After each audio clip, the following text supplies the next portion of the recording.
Min ini adalah salah satu warga di Dukuh atau Desa Promasan, salah satu desa terpencil di lereng Gunung Ungaran, yang sering juga disebut sebagai desa di atas awan. Halo sahabat semuanya, kali ini saya berada di daerah lereng Gunung Ungaran, yaitu di Desa Promasan. Desa yang terpencil yang berada di 2000 meter di atas permukaan air laut, dan memang ada di daerah kebun teh yang ada di lereng Gunung Ungaran, yang merupakan peninggalan Belanda atau peninggalan penjajahan Belanda, berarti kurang lebih sekitar 1900-an.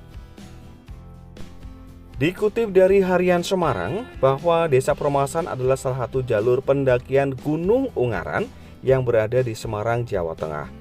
Desa Promasan atau orang sekitar juga menyebutnya sebagai kampung atau Dukuh Promasan, merupakan salah satu desa yang unik dan asri, masih sangat alami dan tentu sangat indah, pasti memukau jika kita melihatnya, dan berada di lereng Gunung Ungaran. Secara administratif, Promasan ini berada di Desa Ngesrep, Balong, Kecamatan Limbangan, Kabupaten Kendal, Jawa Tengah. Memang lokasinya terpencil di tengah hutan atau di kawasan kebun teh dan berada di lereng Gunung Ungaran. Bagi pendaki gunung atau mapala, mahasiswa pecinta alam, pasti tak asing lagi dengan nama Kampung Promasan ini. Di sana sangat sulit menemukan listrik, kira-kira puluhan tahun yang lalu. Tetapi tahun 2003 ini memang sudah masuk aliran listrik dari PLN. Di daerah Promasan ini memang sangat lama, kira-kira mungkin puluhan tahun atau ratusan tahun sebelumnya belum merasakan adanya listrik, aliran listrik dari PLN. Warga mengisahkan bahwa dahulu untuk mendapatkan aliran listrik mereka harus memakai diesel dan hanya dihidupkan beberapa waktu saja, biasanya menjelang maghrib, dan kemudian setelah pukul malam atau habis isya itu dimatikan dieselnya. Nah, di depan kita ada salah satu rumah dari Bapak Min panggilannya, dan juga ada gazebo di sana. Sekarang ini jalannya sudah pakai beton atau pakai cor. Kalau dulu memang belum, masih jalan biasa berbatu atau pakai kerikil-kerikil seperti itu. Dan info terkini tahun 2023 bahwa jumlah penduduk atau warga yang tinggal di sini kurang lebih sekitar 50 orang. Dan hanya ada 17 kakak, dahulu 20 kakak, tetapi 2023 ini sudah menjadi 17 kakak. Sebagian besar warga yang tinggal di Promasan ini, mereka sebagai pemetik daun teh dan merupakan karyawan daripada perusahaan yang mengelola kebun teh ini. Kalau jalannya atau daerahnya ini adalah milik dari Kodam. Dan rumah-rumah di sini kebanyakan mereka dibangun oleh pihak pengelola kebun teh, sehingga warga di sini hanya menempatinya. Nah, tetapi apakah rumah ini menjadi milik atau belum, saya tidak terlalu jauh informasi sampai ke situ. Menurut informasi bahwa ketinggian daripada daerah Promasan ini sebenarnya sekitar 2050 mdpl, tetapi juga ada yang menuliskan 1800 mdpl. Nah, memang daerahnya sangat terpencil, namun warganya di sini memiliki keseharian yang sangat ramah terhadap para pendaki gunung maupun juga kepada mereka yang melakukan camping di sini. Karena memang daerah sini sering diadakan camping baik oleh para siswa maupun juga mungkin oleh para komunitas-komunitas pencinta alam lainnya.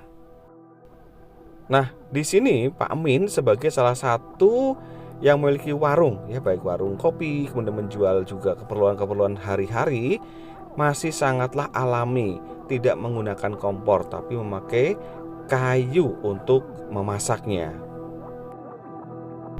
Dan saya masih di ruangan dapurnya Pak Min. Saya melihat langsung di sini memasaknya pakai panci, lalu ada kompor dari tanah atau karen. Lalu juga masih pakai kayu-kayu. Memang masih sangat alami.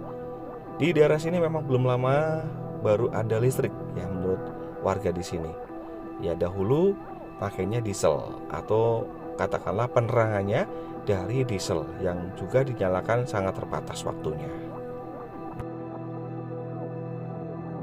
Untuk ubinnya atau lantainya itu masih pakai tanah, jadi memang belum pakai keramik atau boleh katakan belum dicor seperti itu, atau dipakai semen lah katakan demikian. Ya masih sangat alami di sini. Ketika mau memasuki desa Peromasan ini memang jalanannya sudah dicor atau dibeton oleh pemerintah Kabupaten Kendal tentunya, sehingga memang memudahkan kita ini warga yang akan menggunakan jalan ini cukup enak ya, tidak terlalu licin jalannya, tidak berbatu. Tapi memang belum semua, khususnya hanya di daerah atau di desa Peromasan ini sudah pakai cor semua. Nah, kita bisa melihat ini warungnya Pak Min, warnanya biru, dan Pak Min ini keluarganya ada 3 orang, namun masih sedang bekerja sebagai pemetik daun teh juga ya di kebun teh. Dan memang pekerjaan sehari-hari daripada penduduk di Peromasan ini adalah pemetik daun teh sebagai karyawan daripada perusahaan pengelola kebun teh ini. Dan Peromasan ini sudah sangat lama, tadi katakan pada saat penjajahan Belanda. Mungkin sebenarnya sudah lebih lama, 1800-an atau 1900-an sebenarnya. Karena memang sudah turun-temurun mereka tinggal di sini. Namun warga di sini tidak kesepian, karena apa? Karena setiap bulannya ada saja yang melakukan camping atau kemah di wilayah sini atau di daerah Peromasan ini, sehingga memang selalu ramai juga pengunjung atau pendaki gunung atau para pecinta alam yang memang sengaja melakukan camping di sini, atau bahkan dari sekolah-sekolah juga seringkali melakukan atau mengadakan camping di daerah sini. Nah, di dekat desa Peromasan ini atau Dukuh Peromasan ini ada salah satu wilayah yang milik daripada Kodam yang masih digunakan untuk latihan perang atau latihan menembak oleh pasukan Banteng Rider. Ini kita akan melihat tempat untuk latihannya. Memang agak sedikit naik ke atas. Ini di pojok saya berhenti dulu.